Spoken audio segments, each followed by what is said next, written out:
নিতাই জয় গৌর নমস্কার। পাপের ফল কখন আসে? এই জগতে অনেকেই এমন আছেন যারা অনেক খারাপ কাজ করেন, অর্থাৎ আমরা দেখি তারা অত্যন্ত সুখে দিন কাটছে। আবার এই জগতে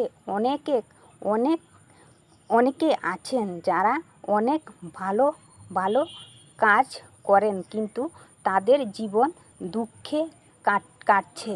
এই কারণ কি? গরুড় পুরাণে বলেছেন যে আমাদের যে কর্মের ফল তা আছে তিনভাবে।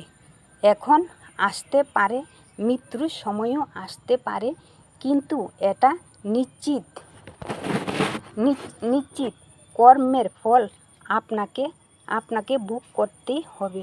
তাই আজ থেকে নিজেকে শুধরানোর চেষ্টা করুন। জয় নিতাই, জয় গৌর নমস্কার।